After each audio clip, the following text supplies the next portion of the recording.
Very good afternoon to all of you. Thank you for this opportunity. And this is the structured training education program, step 1, and in the communication skills.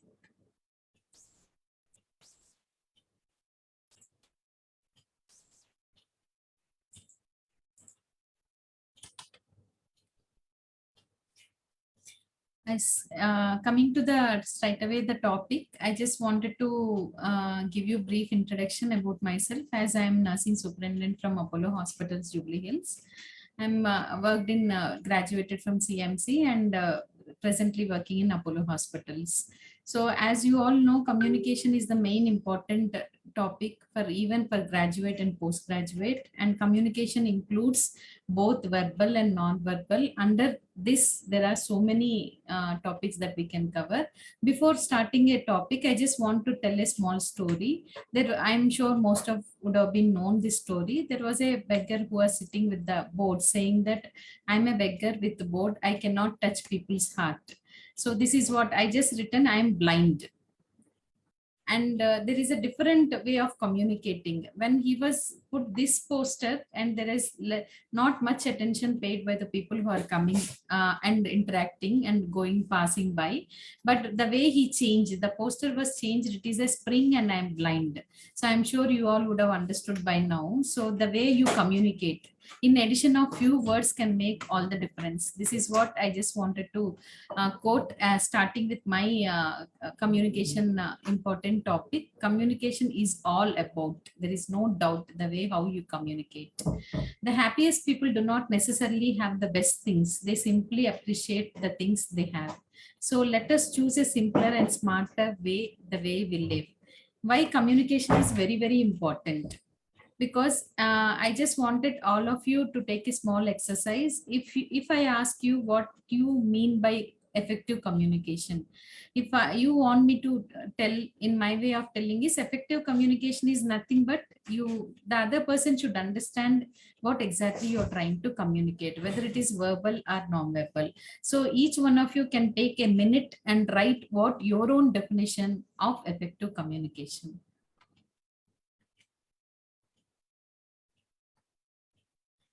So coming to the, I'm sure all of you would have done that. Coming to the common words of communication. There are common words of communication: listen, acknowledge the patient. I'm talking more about the healthcare setup, about the patient and interpersonal relationship between the nurse and patient. Acknowledge the patient, show the respect, and process how you do. Usually we had a very good system morning every day when we reiterate all the nurses saying that when you go inside the patient room, smile, greet, introduce yourself. I'm Sireesha. I'm taking care of you this hour, and I'm going to be there till 2 o'clock, and I'll be taking care of you. And end of the shift, I will ensure that I will hand over all necessary things to the another staff. So that is the introduction. Touch and ask about the patient health. So this is very important, because as we going into digital era, but touch and having sympathy and being with the patient, that touch is very important. Even though we are going to high tech, but touch also is very important. And we need to explain the treatment process, reassure and empathize, as I told. And listen, identify the problem, solve the problem, take feedback, escalate accordingly. These are the very important points. So if we take back, and even a junior nurse, we can give them in a small template, like what is important when you come to the patient care area. Even though the main problem for the nurses, where I see, when in the background of the colleges, they go and clinical hours, they spend less time, because that is where may the drawback. Like, no, if we go both sides, clinical and theory, it will be very easy for the nurses to understand how important the communication and introduce the patient care area is very, very important. The objectives of today's discussion is to understand the importance of effective communication skills while dealing with the patients. That is what I kept as my foremost first objective. Understand the nursing mantras. And third one, nothing but ICU communication skills. Coming to the introduction, communication works for those who work at it, as per John Powell. It's a lifelong learning process. Nurses communicate with people under stress. I just wanted to again reinforce this point. It is very often when you see the ICU nurses, when it come, and they will be occupied with too many things. When it come to the ward, they also will take care of more than one patient. Next patient, what to do, this patient, what is this, if anybody comes and asks whether it is done, that is done. So they will be occupied with too many things. It is very stressful to keep in the, when they come as a very newcomer to the area, and when we, unless we handhold, they will be lost. So nurses communicate with people under lot of pressure. Competency in communication helps the nurse to meet legal, ethical, clinical standards of the care. Why I wanted to enforce this point is communication importance. When they will know, because they have to understand the way they communicate is very important to the patient, the colleagues, and the interdisciplinary team, because whomever they meet, that is very important. These are the, I always feel the doctors, this I'm not saying in a different way, but I always see nurse is the person where stays for a long time with the patient. So most of the queries will be asked by the patient to the nurse than a doctor, because as soon as the doctor comes, 2 3 questions they will be asked and they will settle. But once the doctor leaves, again the nurse will have lot of queries. And always I feel communicating effectively is a challenge. I'm sure everybody agree for this, because each perception is different. Sometimes I might communicate in a way that the person should understand, maybe that other person might take it saying that I'm little rude. So in this non-verbal communication plays a lot of role. So recently there are, when I saw so many literature on communication, it is very clear impact saying that more than verbal communication, that visual or the way non-verbal communication that captures patients or anyone we speak, it makes lot of difference. That means 55% our non-verbal communication makes lot of difference. There is a small example, and it's not what you say, it's how you say it. Like, no, sometimes your intention will be different, but how you put it out in your sentence, it's all matter. So as a series of communication experience, we have hearing, smell, seeing, touch, taste. Communication that matters. And this is a very important slide. Patients judge their experience by the way they are treated as a person, not by the way they are treated for their disease. So sometimes I'm sure all of you know that we should never address the patient saying that COPD patient, tumor patient, things like etc etc. See, always it is very important, we should never disclose regarding the patient by the disease. It is always important. That is why we always better to talk to the patient miss, Mr., sir, or like madam. So these are the ways that you communicate with the patient is very important. Key theme that emerge out of communication. These are the very important points I wanted to pay attention. Nurses anticipated your needs. Staff and departments work together as a team. These are the drivers of customer satisfaction. When a nurse, if the care is satisfied by the nurse and doctor, I'm sure 99% patient will be satisfied. So staff responded with care and compassion, which is very important. Staff advised you if there were going to be delays. Sometimes what happened, we always tell the nurses, if there is a delay, go and communicate back to them. Sorry, madam, please give me 5 minutes. I'll come back and update you. So that communication settles a lot of problems. Sometimes what happened in this busy schedule, they will say we'll come back, and that comeback will never happen. Those are the major mistakes where the patients will be unsatisfied. Nurses explained about medications, procedures, and routines. Very, very important.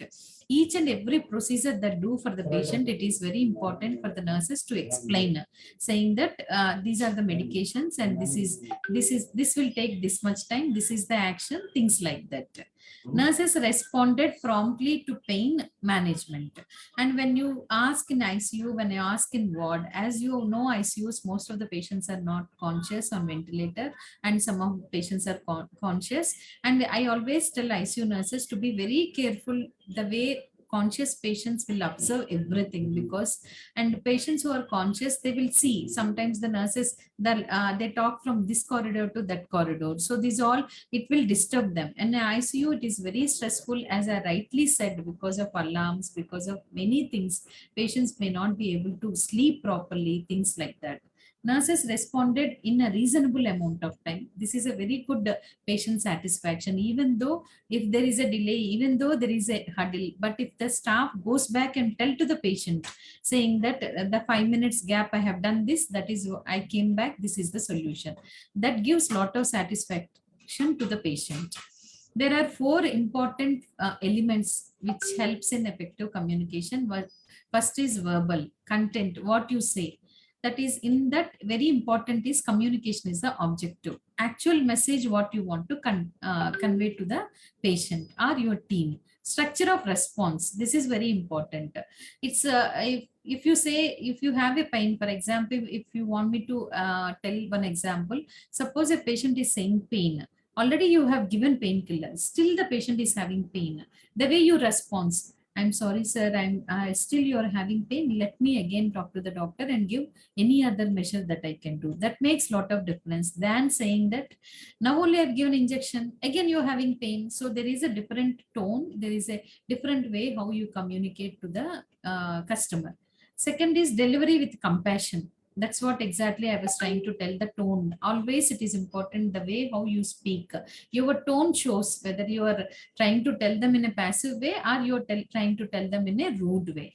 And actual words and pace of speaking. Don't let the patient feel that no, you're continuously speaking like without even having a gap. So it is difficult for them also to understand. Third one is non-verbal clues. So your body language and eye contact is very, very important, and your body movement also. The way you put the postures of also will be seen by the patient. So you have to be very, very careful. The way you conduct yourself, very important before the patient.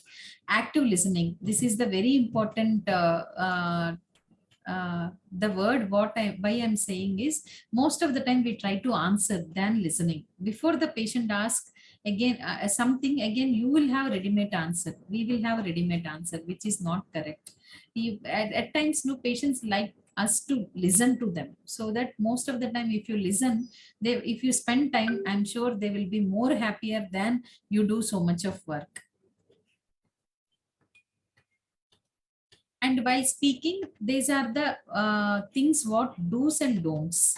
Certainly, please try to use these kind of words, saying that certainly, which is very important. May I, and would you, could you, then yeah, okay, can I.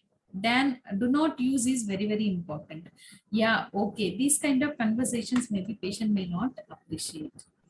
And please remember, don't use hospital jargon like no. Do not use words like IPR, Disha summary, UHID. Maybe they might not understand what you're trying to convey. Always speak in complete sentence.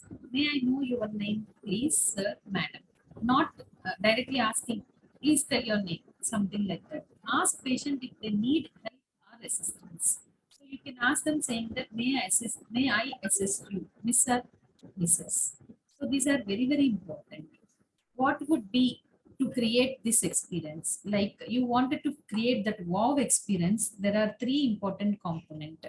Your communication should be crisp. It should not be going around and saying you wanted to communicate something, but you are going around the bush than trying to tell the what you want to communicate. It should be crisp. It should be compassionate. Like as I told you, the tone. It should be very confident what you're trying. Means you're giving 100%, the message is correct. That is why you're confidently saying yes is yes, no is no. That is about the experience. Understand the why of IDET. So this is very important topic. IDET is a framework of communication that we can use with the patients, their family members, and one another to reduce anxiety, improve perception of care and service. This is what I'm trying to tell. Most of the patients, they come here either with the family or with the emotional trauma, so many things they must be going through. So if we are in their shoes, I'm sure we all will understand much better than what we are. So it is in their shoes to understand. It is very important to understand their anxiety, and to decrease their anxiety, we need to have some kind of small tips how to deal with them. If decreased anxiety and increased compliance all obviously lead to improved satisfaction and patient delight. So there are 5 pillars of IDET, which is acknowledge, introduced, duration, E is explanation, T is thank you.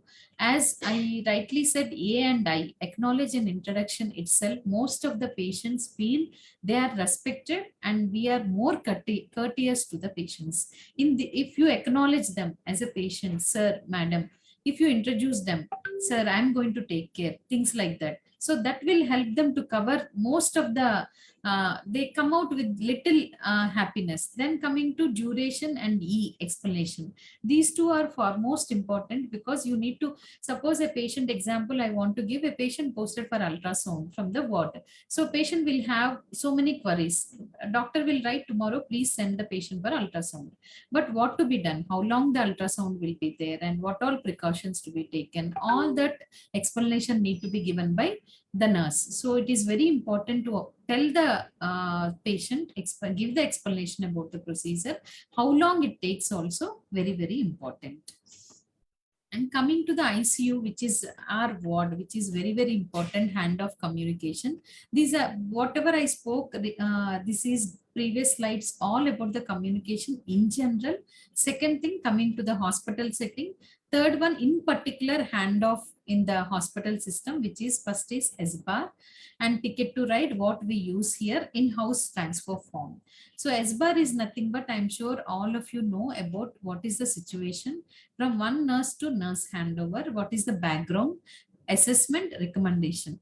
When it comes to assessment, I just wanted to tell you, when we do the rounds with the consultants, any surgery that happens in CMC or wherever we stirred, this is what they taught us, saying that when the consultant come for rounds, before itself, we do the physical examination and assessment.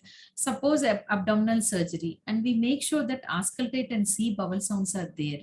And we are able to tell the consultant saying that bowel sounds are present, patient is ambulated, and you can start the liquid diet. See, these all will come once the nurse is empowered with the knowledge. And I'm sure we will be a part of telling consultants also what are they're examining, how the way they examine, we also will be able to do, because we all learned in our nursing graduate what is assessment, what is percussion, what is auscultation in the physical examination. So it's a era that to learn, it's an interest, the way that we ensure that we talk to the clients and we do on the patients. It's all about building the connection.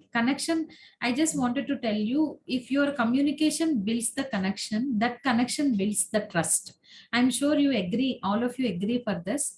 If you connect with the people rightly, they will build the trust on you.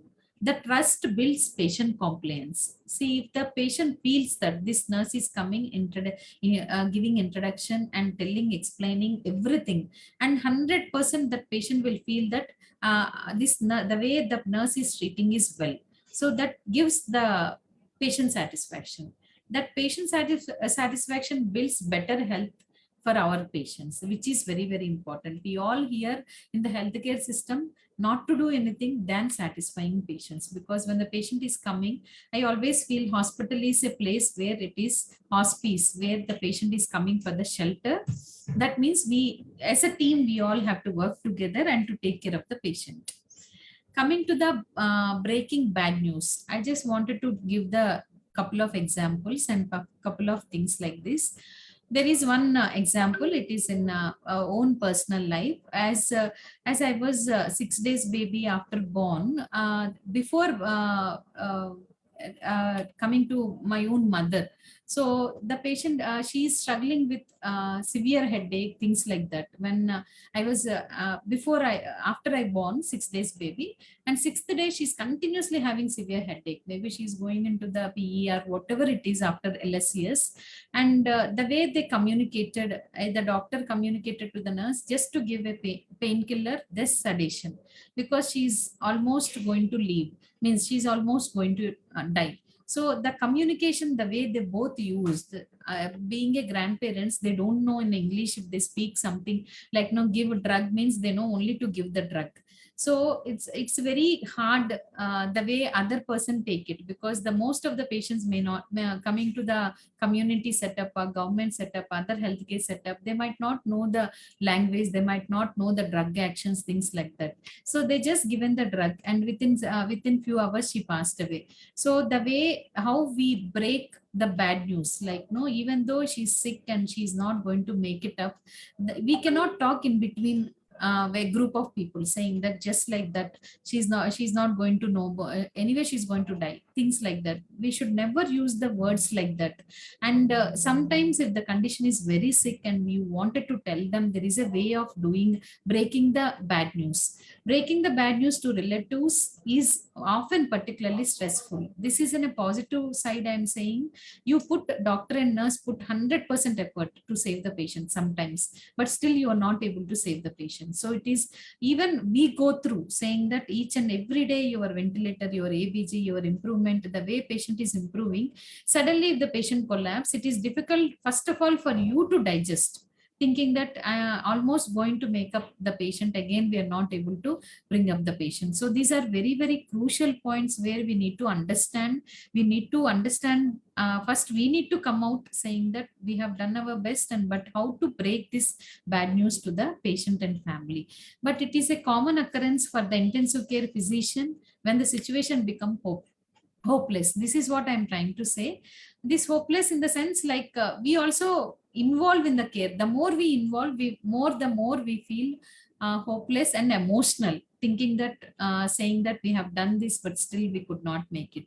There are several reasons why it can't be done difficult, including fear of being blamed for the bad news, fear of expressing emotion, fear of relatives reaction, and fear of not knowing what to say, so on. Like no, sometimes we don't have answers. So most of the time I tell the nurses, when things are happening, when our own group, how we give them debriefing during ICUs is sometimes being with the patient and attendance, that suffice everything. Like no, if the suppose the patient is no more, and being with the families, and just being a silent also, it makes it convey to them in a longer message. Sometimes we don't have words, sometimes we can console, sometimes we can make them to sit in a room and give a cup of glass of water, and we can ask, we can be with them. So most of the time, in communication, if you want me to tell, this is a very important thing. Even though you don't speak much, if you are there for the next person, I'm sure the person will feel more comfortable. So breaking bad news is a quite challenging in the all critical care settings. Communication in critical care settings poses a range of challenges, including language, comprehension, cultural differences, and dealing with the stress of situation. This is very, very important slide, adaptive communication in a critical care.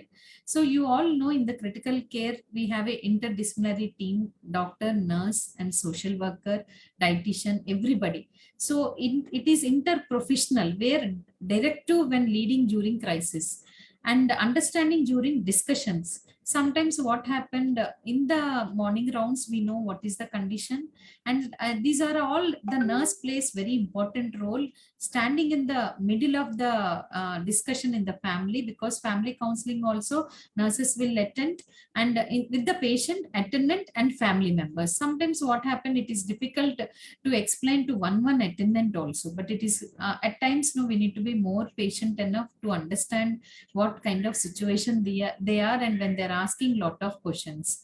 Coming to the patient, attentive for any non-verbal clues. This is where I just wanted to reinforce in the ICU. Sometimes after post-op recovery, they try to show their hand, they're having pain, or they try to show some kind of facial expressions, which was very, very important. That is why they are very important to be taken care immediately after post-operative care in the ICU, in the post-recovery, is non-verbal communication. They communicate so many things. And the third one is family and caregivers. We have to be, we can't lose our patience when they keep asking so many questions. We need to give a honest opinion, like no update. Even I'm sure the physician with the nurse, they will give what is the progress of the disease condition, and what is the treatment, what are the further implementations, what are the further progress of the disease. These all things, honest opinion should be given to them from the day one.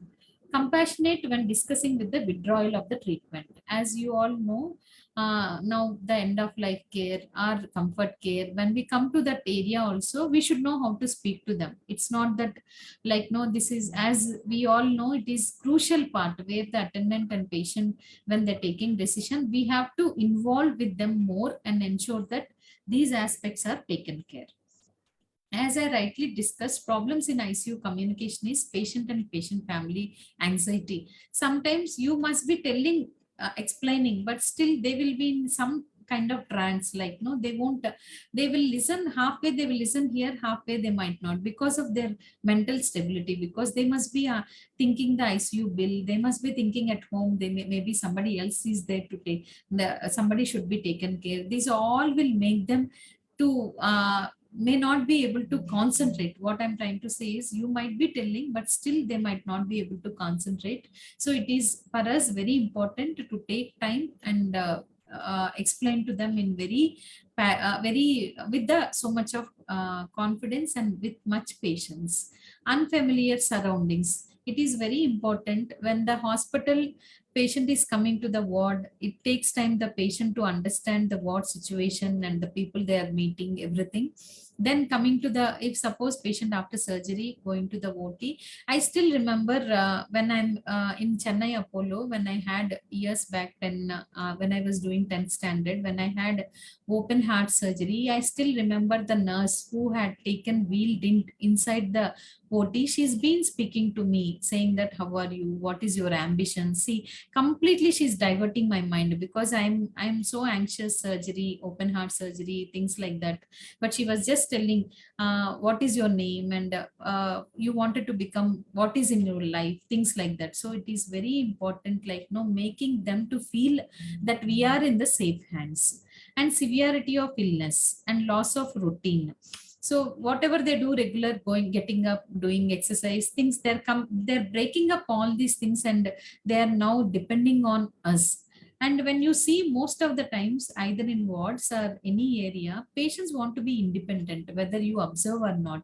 So the moment if we say discharge, they just wanted to be walked by themselves, whether it is TKR, whether THR, whatever it is, they want to get up. They don't want to depend, whether it is a patient or when it comes to ourselves, even where we are little sick or anytime, when we don't want to depend on others. So we want to do individually, independently. So these all will help them. What all things we are doing in the communication and doing in the acts also will help them feel more confident. They will become do their work independently. Altered mental status of the patient, administration of sedative agents, disease process, barriers of verbal communication with the patient. Like you all know, endotracheal tube and disease process, lack of time. This is always happened. That is what I always say, that lack of time in the sense, we just can't say, because we are always there, we have to be there with the patient. We should never say that we are busy, because we are busy, but we have to need what are the patient expectations and what are their needs. 10 strategies for improved communication is: identify yourself, as I already spoke about IDET script, and be honest, like tell the truth. That is what I was trying to say. Whether you are delay or whether you want to give medication or you want to tell the timelines, tell the truth. Don't just tell any kind of lies, and be simple. Don't and dress appropriately. Make time. Instill confidence. This is what I'm trying. That this is a sequence. If they build it, if you are telling confidently with the compassionate to the patient, 100% patient will develop the trust in you. And admit uncertainty about prognostic predictions, like no, sometimes or anything, or some kind of buts, things like that, it should be very clear to them. And they might again feel more anxious. Work as a team. Like, it's not that I'm coming and telling something and next doctor is coming and telling and dietitian is telling something. We all should be on the same thing before going to the patient. What is the treatment plan? Accept lack of trust. Employ educational tools, which are very, very important. And these are already I described crisis communication, which is very important, interprofessional discussions, communicating with the patients during history and family meetings, install consultations, clinical updates, end of life care issues. These are the very important communication skills the nurse should know in the ICU. As coming to the last slide, and do not go where the path may lead, but go instead of where there is no path and leave a trial. Why I said sometimes it is easy for us, the previous nurse, our senior one, or this one, that one did things like that. But it is very important saying that it's not that what others lead a path, but you should have your own path. As far as you're confident enough, as far as you're true, and as far as you're doing the right thing to the patient, and I'm sure there is nothing that we need to fear about what is coming behind. As I always tell to all of us, and as we together, we always I always ponder on one point. As far as you're sincere and clear in your mind, your patient need to be happy. You, as far as you met all the patient needs, coming to the holistic need, which is very, very important. It's not compartmentalized. It is like, no, we have to give as a nurse holistic care, like whether it is elimination needs, whether it is a personal needs, whether it is emotional, whether it is psychological. That is why in BSc and our nursing, we have all the topics, like, no, we have to know what is the psychology of the patient also. And we have we have the subject of mental health nursing also, which is very, very important. So these all components will help a patient. For a patient, it helps us to lead into a better patient care, and so that patient satisfaction will be compliant.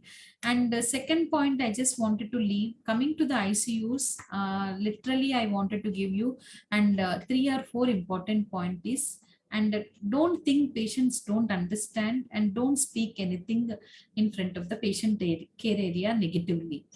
Second thing, even though I still remember when I was posted in ICU intensive care unit, a patient who is on tracheostomy and who is on, I'm sure that we felt that the patient may not be able to make it up, but I always used to go and talk to the patient, whether patient will be able to understand or not. But patient is not at all. At times that patient had become vegetative condition also, but still I used to have a hope, holding the patient and saying that, and still I used to talk, how are you?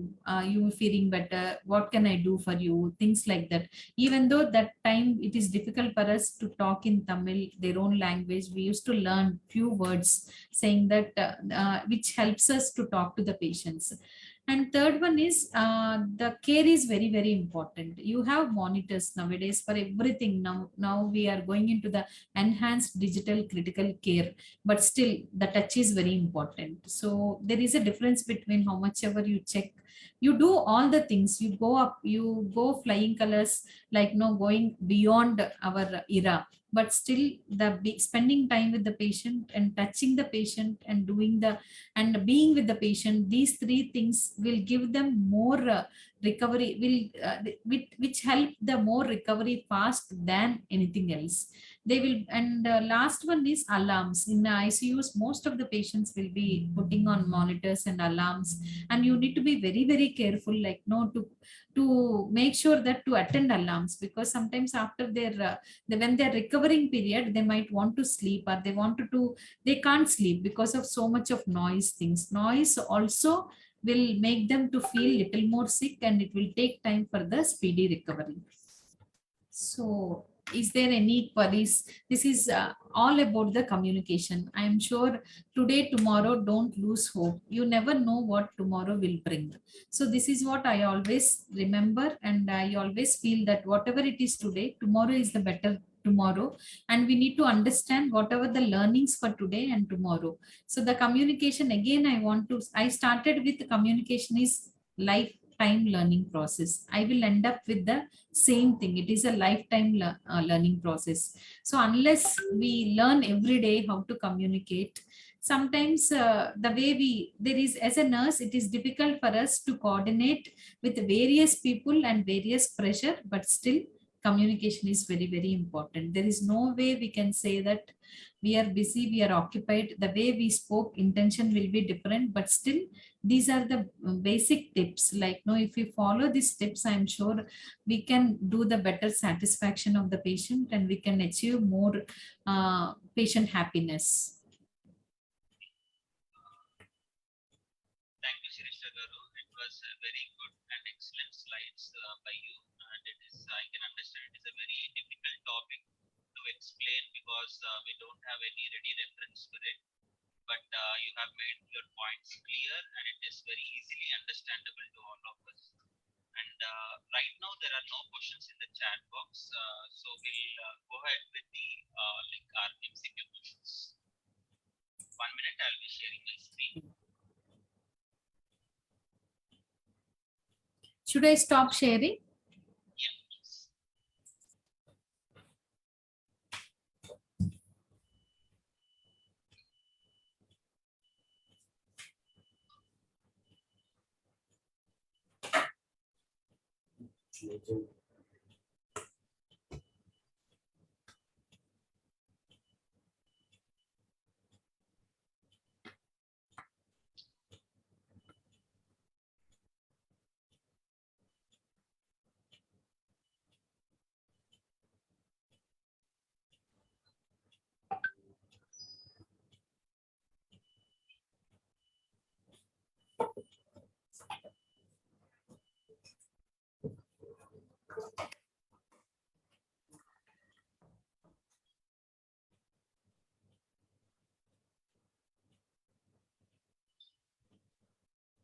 Are my slides visible? Yeah, it is visible. Yeah, thank you. So we'll go ahead with our first MCQ. Audience, the participants can unmute their mics if they want, but please try to answer these questions, or you can put it in the chat box itself. Okay. So first question is which of the following is not a part of body language? So our options are verbal, vocal, vague, and visual. So anyone would like to put it in the chat box?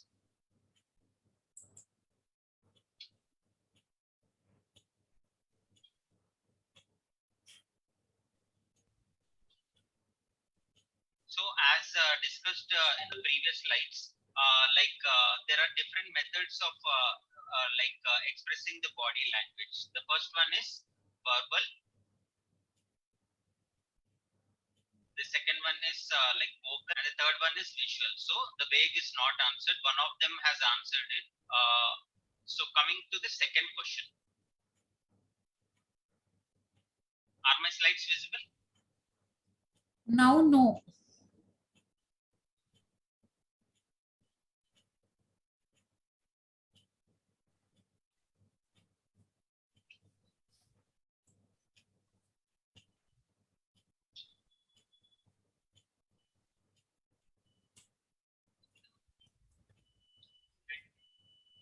It is visible now, Dr. Rajkumar. Yeah. So one of them has answered correctly. So we'll go to the second question. Which of the following is not a driver of satisfaction in ICU? The first option is anticipate the needs, respond with care and compassion, respond within reasonable waiting time, work together as a team.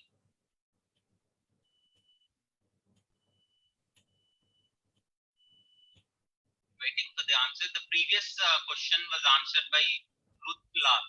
Very good, Ruth Lal. Anyone want to answer now? All of the above. Very correct. By Sandhya Rani is that. So answer is all of the above. So everything is a driver of satisfaction in ICU, like anticipating the needs of the patient, responding with care and compassion, responding within reasonable waiting time, and working together as a team. Coming to the third question, which of the following is not a part of effective communication? Verbal content, compassionate delivery, passive listening, non-verbal cues. Vaishali has also answered it correctly. So expecting answers for the third question also. Which of the following is not a part of effective communication? See, whenever we want to communicate effectively, either with the patient or the patient attenders or within your team, so your verbal content has to be appropriate, okay, and you have to be compassionate, and the delivery should be appropriate, and the non-verbal cues have to be also maintained. Yeah, we got the answer by Mini Somraj and Rutlal again. The answer is passive listening. So you should be always actively listening to the patient. The difference between passive and active listening is the active listening is a two-way communication, whereas passive listening is only a one-way communication. Going ahead with the fourth question, which of the following words are not to be used while speaking? Certainly, may I, could I, can I? This is very tricky question, but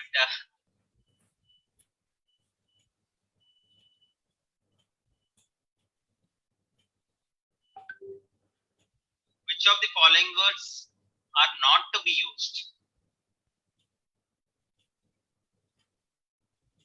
Can I is the correct answer. So going ahead with the Jijo Oman has answered it correctly. Coming to the fifth question, what should be to create a good experience in ICU? Casual, compassionate, confident, and crisp.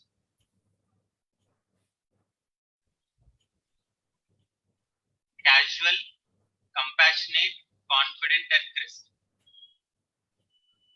Can your attitude be casual?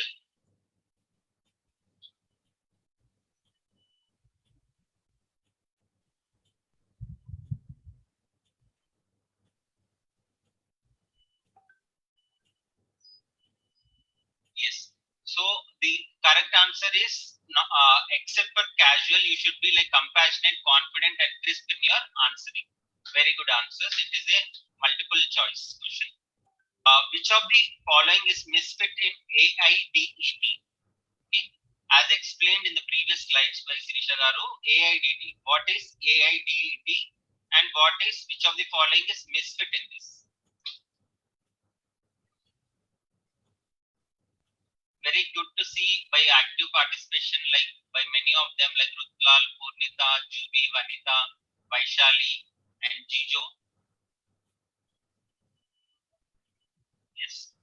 Any more answers? Yeah. Jubi has answered it correctly. It is an evade. Okay. Which of the following is misfit in AIDD is evade? So it is acknowledge, intolerance, duration. Okay. And last is thank you. Evade is not there in that AIDD.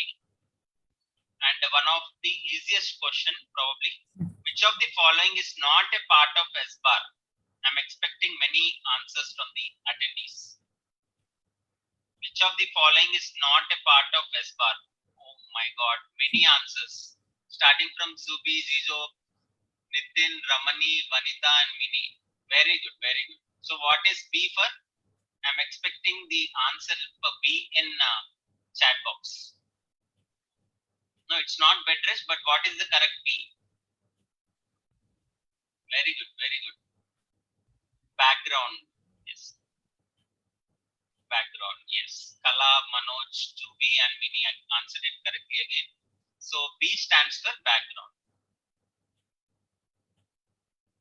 True or false regarding possible cause of problems in ICU communication? So for each option you can give answer it whether it is true or false. True or false regarding possible cause of problems in ICU communication. Whether anxious patient, whether it is true or false. Whether an anxious patient is a problem in an ICU communication. Yes, if the patient is very much anxious, it is a problem in ICU communication. Okay. And language barrier, whether language barrier is a problem in ICU communication. Pavan has answered it correctly. Ramani is answering. Yes, language barrier is also a problem in ICU communication, but you should be prepared. If there is a language barrier, you should call whom you'll call usually, your seniors or anyone like appointed by the hospitals or anyone who is willing to help you out. So usually you will call a translator, okay, to help you out, or interpreter by answer by meaning. So you call an interpreter or a translator to help you out. Unfamiliar surroundings is a false answer. You cannot like intubated patients. It's not pated patient. Sorry for the typing error. It's an intubated patient. Intubated patient should not be a problem for ICU communication. Lunch break. Lunch break should not be your excuse to like as saying is a problem for ICU communication. Thank you for good participation. Any more questions from the team? Would you like to ask any questions to Sireesha garu?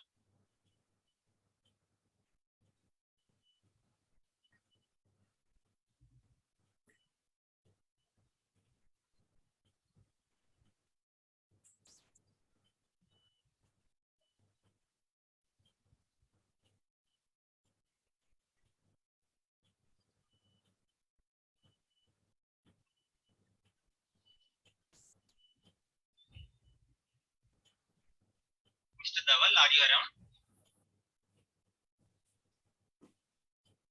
Yeah. As there are no questions, we can end the session. And I would like to thank ISSM for giving this opportunity. And I would like to thank Sireesha garu for very good slides and presentation. Thank you so